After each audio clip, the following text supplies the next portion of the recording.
वैसे कहा तो ये जाता है कि जाने वाले को रोका नहीं जा सकता और इसीलिए जिसकी आई है उसको जाना है।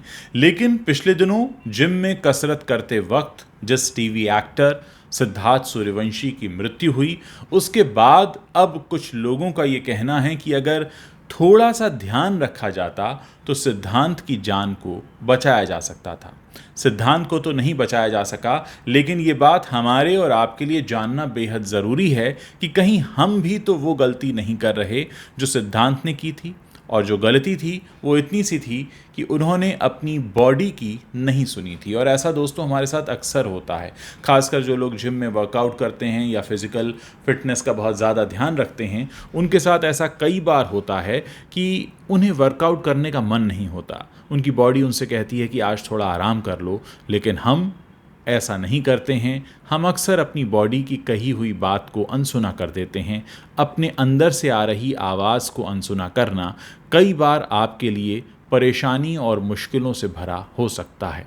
ऐसा आपके साथ भी कई बार हुआ होगा कि कोई काम आपका करने का मन नहीं है, आपने बड़े बेमन से उस काम को किया और फिर बाद में आपको उसका नुकसान भी देखना पड़ा।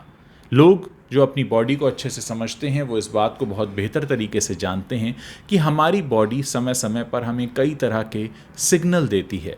ज़रूरत होती है तो उन सिग्नल्स को समझने की। सिद्धांत के विषय में इसलिए कहा जा रहा है क्योंकि उनका जो आखिरी दिन था, उनका जो आखिरी वर्कआउट था जिम में, उससे पहले उन्होंने भी यही कहा था अपने ट्रेनर से कि आज वर्कआउट करने का मन नहीं है।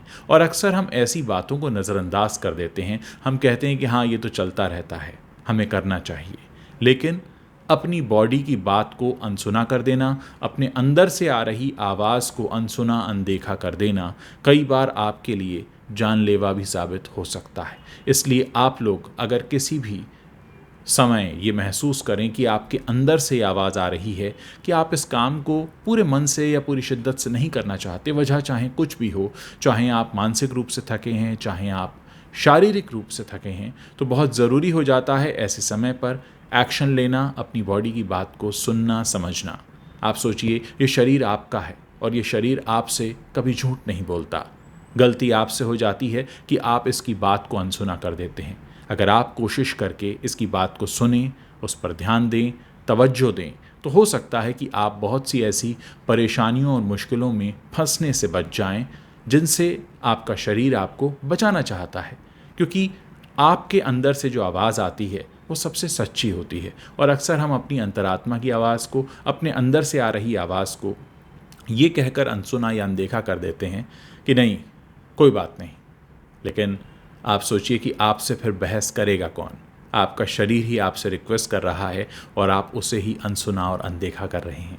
तो ये जो पूरा इंसिडेंट है जो सिद्धांत के साथ हुआ, उससे हम ये सबक ले सकते हैं, ये सीख ले सकते हैं कि अगर कभी हमारे साथ ऐसा हो, किसी काम को करते वक्त अंदर से आवाज़ आए कि नहीं करना है, तो उस अंदर की आवाज़ को सुनिए। ये एक बहुत अच्छी प्रैक्टिस होती है। ये बहुत अच्छा एक ऐसा काम है जिसे करने के बाद आप बहुत शांतिपूर्ण महसूस करेंगे, बड़ा पीसफुल महसूस करेंगे। तो ये बात मेरे सामने आई और मुझे लगा कि मेरे मंच से जो दर्शक जुड़े हुए हैं उनको एक बार ये रिमाइंड कराना बहुत ज़रूरी है कि सबसे पहले अपने दिल की सुनो, अंदर से आ रही आवाज़ को सुनो, क्योंकि वो कभी झूठ नहीं बोलती।